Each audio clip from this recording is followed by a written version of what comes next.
है आपका शुभांका बासु चैनल पे। मैं शुभांका बासु आज आपके साथ डिस्कस करने जा रही हूँ प्रेगनेंसी के बारे में। आपका प्रेगनेंसी अभी हेल्दी जा रहा है कि नहीं। क्या होता है ना दोस्तों, आपका प्रेगनेंसी किस तरह से आगे बढ़ रहा है इसके बारे में पता लगाना बहुत मुश्किल हो जाता है। तो कुछ पॉइंट्स है जिसके बारे में आज मैं आपके साथ डिस्कस करना चाहती हूँ, जिससे आपको पता चल जाएगा आपका जो प्रेगनेंसी है वो किस तरह से आगे बढ़ रहा है और कितना हेल्दी है। सबसे पहले मैं आपको बताना चाहती हूँ, आपको डिस्क्रिप्शन बॉक्स पे अभी तक बनाया हुआ मेरा सारा वीडियो का लिंक मिल जाएगा, ताकि आपको भी पता चले कि आपको फर्स्ट ट्राइमेस्टर और सेकेंड ट्राइमेस्टर में कैसे क्या करना चाहिए, क्या खाना चाहिए, जिससे आपका जो प्रेगनेंसी है और स्मूथली बिता पाए। तो चलिए शुरू करते हैं आज का वीडियो। सबसे पहले जिस टॉपिक के बारे में मैं बात करना चाहती हूँ वो है बेबी के हार्ट बीट के बारे में। जी हाँ दोस्तों, जब आप प्रेगनेंसी के फर्स्ट 6 वीक्स तक पहुँचते हैं या 5 वीक्स तक जब पहुँचते हैं, तब तक आपके बेबी का हार्ट बीट जो है ना वो तैयार हो जाता है, वो बन जाता है। तो जैसे ही आप 6 या 7 वीक्स तक पहुँच पा रही है, डॉक्टर आपको फर्स्ट अल्ट्रासाउंड के लिए बुलाते हैं और चेक करने के लिए कि जो बेबी है उसका हार्ट बीट क्या है। कई बार ऐसा देखा गया है ड्यूरिंग दी अल्ट्रासोनोग्राफी, अगर बेबी का हार्ट बीट आप क्लियरली देख पा रहे हैं तो यानी आपका जो बेबी है सही ट्रैक पे है, आपका बेबी का ग्रोथ सही से हो रहा है। नेक्स्ट जिस पॉइंट के बारे में मैं आपसे बात करना चाहती हूँ वो है मूवमेंट के बारे में। दोस्तों, जब तक आप प्रेगनेंसी के 5वें महीने में होते हैं उस टाइम तक आपका बेबी का मूवमेंट शुरू होता है, लेकिन जो फीटस होता है, फीटस का जो सराउंडिंग्स होता है वो उस टाइम पे इतना ज़्यादा स्ट्रॉन्ग रहता है, जिस वजह से ना ये मूवमेंट को फील करना बहुत मुश्किल रहता है। अगर आप प्रेगनेंसी के फर्स्ट महीने में है, फर्स्ट प्रेगनेंसी में है, तो इस टाइम पे आपको ये फील करना मुश्किल रहता है। By the end of 5 month यानी आप 6 मंथ्स में जब शुरू कर रहे हैं तो आपको उस टाइम पे ना इसके बारे में नॉलेज हो जाएगा जो बेबी है वो किस तरह से मूवमेंट कर रहा है। इस मूवमेंट को ज़रूर ध्यान पे रखिए, क्योंकि इससे पता चलेगा आपका जो बेबी है वो किस तरह से ग्रो कर रहा है, कितना एक्टिव है आपके टमी के अंदर। नेक्स्ट इस पॉइंट को मैं इसमें ऐड करना चाहती हूँ वो है वेट गेन। यही आपका सही समय है वेट गेन के बारे पे नोटिस करना, क्योंकि प्रेगनेंसी के एंटायर जर्नी पे आप मैक्स टू मैक्स 15 kg का वेट गेन करती है। अगर आप नॉर्मल सोचिए 60 के वेट पे है और आप प्लान प्रेगनेंसी पे है तो आप मैक्स टू मैक्स 75 तक आपका वेट गेन होगा, इंक्लूडिंग आपके बेबी का हेल्थ। तो ये एंटायर चीज़ को आपको दिमाग पे रखना है, ध्यान पे रखना है कि आप हर महीने सही मात्रा में खाना खा रही है कि नहीं, और सही मात्रा में आपका और आपके बेबी का पोषण सही तरीके से हो रहा है कि नहीं। साथ साथ में मैं आपको बताना चाहती हूँ, आपको मेरा डिस्क्रिप्शन बॉक्स में आपको लिंक मिल जाएगा। फूड के ऊपर मैंने स्पेसिफिकली एक डिटेल्ड वीडियो बनाया है कि आपको प्रेगनेंसी के एंटायर जर्नी पे क्या क्या खाना चाहिए। आप उस वीडियो को ज़रूर देखिए और ज़रूर आपको हेल्प होगा उस चीज़ में, मैं गारंटी देती हूँ। नेक्स्ट जिस टॉपिक में मैं आपके साथ इसमें बात करना चाहती हूँ वो है लेस मूवमेंट के बारे में। क्या होता है ना दोस्तों, जब आप आपके 5वें महीने में होती है तो उस टाइम पे बेबी का जो ग्रो है आपको समझ में नहीं आता है कि वो कितना ग्रो कर रहा है। लेकिन जैसे आप 6 मंथ्स में पहुंच रही है तो उस टाइम पे आपको पता चल रहा है कि बेबी का मूवमेंट क्या हो रहा है। नाउ जो बेबी का मूवमेंट है 6 मंथ्स से लेके 8 मंथ्स के अंदर इतना हो जाता है जिससे बेबी का जो मूवमेंट है धीरे धीरे कम होने लगता है। अब घबराइए मत, ये धीरे धीरे कम होने का भी एक रीज़न है, क्योंकि आपका जो बॉडी का जो फीटस है जहाँ पे बेबी ग्रो कर रहा है वो एरिया छोटा होता है। अब बेबी जब यहाँ पे एनलार्ज हो रहा है यानी बड़ा हो रहा है तो उसका जो मूवमेंट है वो धीरे धीरे कम हो जाता है। जब धीरे धीरे उसका मूवमेंट कम होने लगता है यानी वो इतना ग्रो कर चुका है कि वो बाहर की दुनिया में प्रवेश कर पाए। तो आपको यहाँ पे बहुत ध्यान रखना है, क्योंकि ये 8वां महीना बहुत ही ज़्यादा क्रूशियल और क्रिटिकल रहता है। इस 8वें महीने पे आपको प्री डिलीवरी की चांसेस बहुत ज़्यादा हाई रहती है। तो कोशिश कीजिए जितना हो सके खुद पे ध्यान रखने की, अपने बेबी के ग्रो करने पर ज़रूर ध्यान रखें।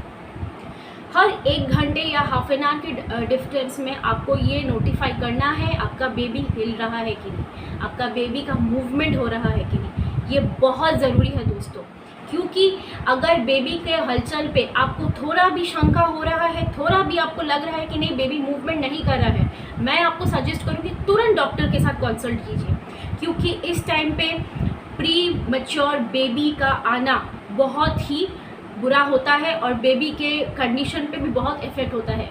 मैं अपने एक्सपीरियंस के थ्रू आपको बता रही हूँ, जब मैं प्रेगनेंसी पे थी और जब मैं वार्ड में थी, मैंने देखा है ऐसे बच्चों को वहाँ पे भर्ती होने के टाइम पे, जहाँ पे बेबी जो है 8वें महीने पे ही वो दुनिया में आ गए हैं, जो बेबी के लिए बहुत ही ज़्यादा दर्दनाक होता है, प्लस मम्मी के लिए भी। तो रिक्वेस्ट करूँगी प्लीज़ इस महीने पे आपका ज़रूर आप ध्यान रखें, ताकि बेबी का जो ग्रो है वो अच्छे से हो जाए, प्लस आप भी अच्छे से आपके प्रेगनेंसी को एंजॉय कर पाए। नेक्स्ट इस पॉइंट के बारे में मैं आपसे बात करना चाहती हूँ, वो है बेबी के ग्रो के बारे में आपके ड्यूरिंग 9 मंथ्स में। इस टाइम पे आपको बहुत सतर्क रहना है, क्योंकि 8वां महीना जितना डरावना है, जितना खतरनाक है, वैसे ही 9वां महीना भी उतना ही डेंजरस है, क्योंकि ये जो टाइम है यहाँ पे आपको लेबर पेन की शुरुआत होती है। तो लेबर पेन पे यानी आपका जो प्रेगनेंसी है कि ऐसे मोमेंट पे आप होते हैं जहाँ पे आपकी एक छोटी सी गलती या एक छोटी सी लापरवाह भी बेबी के लिए और आपके हेल्थ के लिए बहुत खतरनाक साबित हो सकती है। रिक्वेस्ट करूँगी बहुत अपना ध्यान रखें। साथ साथ में इस टाइम पे कुछ अल्ट्रासोनोग्राफी डॉक्टर के द्वारा किया जाता है, ये देखने के लिए कि आपका जो बेबी है कितना ग्रो किया है और आप कितना आपके लेबर पेन यानी आपके डिलीवरी के नज़दीक है। तो आपको इस टाइम पे नोटिफाई करना है डॉक्टर के साथ कि आपका जो बेबी है कितना ग्रो किया है, उसका वेट गेन कितना हुआ है। मैंने अपने प्रीवियस वीडियो पे भी आपको बताया है कि आपको max to max entire pregnancy के ड्यूरेशन पे 350 to 500 ग्राम्स एक्स्ट्रा फूड लेना है, जो आपके बेबी के ग्रो करने में हेल्प होता है। क्योंकि आप जब तक आप 9वें महीने में पहुंचती है, आपके बेबी का max to max weight 2.5 kg से लेकर 3.5 kg के अंदर होना चाहिए। ये बहुत ज़रूरी है। इससे पता चलता है आपका जो बेबी है कितना पोषक उसको मिल रहा है और कितना वो अच्छे से ग्रो कर पाया है। साथ साथ में मैं आपको बताना चाहती हूँ, आपको हाइट पे भी नज़र रखना है अपने बेबी का, क्योंकि बेबी जो है हर महीने 2 इंचेस में बढ़ता है। आपको ये नोटिफाई करना है, डॉक्टर के साथ भी आप कंसल्ट कर सकते हैं इस बारे में कि जो बेबी का ग्रोथ है वो सही से हो रहा है कि नहीं, बेबी का हाइट बढ़ रहा है कि नहीं। जब तक आपके 7वें महीने तक आप पहुंच रही है, आपका बेबी 14 इंचेस का हो जाता है, और जब तक आप 9 मंथ्स पे पहुंच रही है, आपका बेबी 19 to 20 इंचेस लंबा हो जाता है, यानी वो बाहर आने के लिए बिल्कुल ही तैयार है। इस टाइम पे आपको बहुत ध्यान से रहना है, बहुत सतर्क रहना है, बहुत ध्यान रखना है अपना प्लस आपके बेबी का। नेक्स्ट इस पॉइंट को मैं आपको बताना चाहती हूँ, वो है आपके साइज ऑफ द टमी। जी हाँ दोस्तों, क्या होता है ना, अगर आप प्रेगनेंसी के फर्स्ट ट्राइमेस्टर पे रहते हैं तो उस टाइम पे आपका बेली उस तरह से बम्प नहीं होता है, आप बेसिकली तो फील नहीं कर पाते हैं, राइट। लेकिन आप जैसे ही आपके सेकेंड ट्राइमेस्टर पे एंटर करते हैं ना, जैसे आप सेकेंड ट्राइमेस्टर पे एंटर करते हैं ना, आप 4th मंथ पहुंच रहे हैं, 5th मंथ तक पहुंच रहे हैं, तब तक भी आपका बेली उतना बम्प नहीं करता है। एक हल्का सा ओवेल शेप रहता है, जिसको पता लगाना बहुत मुश्किल होता है कि आप प्रेगनेंसी के थ्रू जा रहे हैं कि नहीं। लेकिन 6 मंथ जो है वो एक ऐसा टाइम पीरियड है जहाँ पे आपका बेली इतना बम्प हो जाना चाहिए कि आप कोई भी इंसान आपको देख के ये अनुमान लगा पाए कि आप प्रेग्नेंट है। तो आपको इन चीज़ों का ध्यान रखना है। इसी से आपको पता चलेगा कि आपका जो बेली है कितना बढ़ रहा है, कितना बढ़ने से आपको भी कॉन्फिडेंस हो रहा है कि आपका जो बेबी है सही तरीके से ग्रो कर रहा है कि नहीं। रिक्वेस्ट करती हूँ आप प्लीज़ इन पॉइंट्स का ज़रूर ध्यान रखें। ये पॉइंट्स के थ्रू ही आपको पता चलेगा कि आपका जो बच्चा है जो इस दुनिया में आने वाला है वो कितना खुश और कितना पोषण तत्व से आ रहा है, आप कितना उसे दे पा रही है, कितना उसे ग्रो कर पा रही है अपने अंदर, ताकि जब वो बाहर आए वो इस दुनिया से लड़ पाए। क्योंकि अगर आप प्लान कर रही है कि आप नॉर्मल डिलीवरी के लिए जाएंगे तो नॉर्मल डिलीवरी के लिए भी बच्चे पर इतना एनर्जी होना चाहिए कि वो उस लेबर पेन के थ्रू गुजर के खुद को बाहर निकल नहीं पाए। क्योंकि ये जो लड़ाई है एक बच्चे के लिए बहुत ही इम्पोर्टेंट माना जाता है।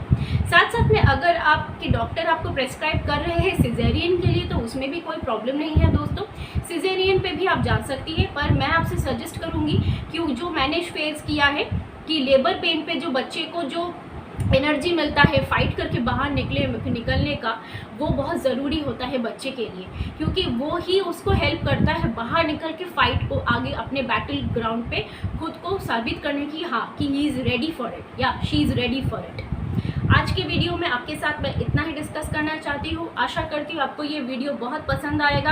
आप आपके दोस्तों के साथ भी ज़रूर शेयर करें, मेरे वीडियो को ज़रूर सब्सक्राइब करें, मेरे चैनल को लाइक कीजिए, शेयर कीजिए, कमेंट कीजिए। अगर आपको कोई भी इन्फॉर्मेशन चाहिए, मैं डॉक्टर तो नहीं हूँ लेकिन अपने पर्सनल एक्सपीरियंस के थ्रू आपकी ज़रूर कोशिश करूँगी मदद करने की। अगर मैं खुद से अगर मुझे इन्फॉर्मेशन नहीं है तो मैं जिन डॉक्टर के अंडर पे थी, जिस गायनो के अंडर पे थी, उनसे पूछ के भी ज़रूर आपको इन्फॉर्मेशन दिलूँगी। आज के लिए इतना ही। खुश रहिए, सतर्क रहिए, सेफ रहिए। Bye bye.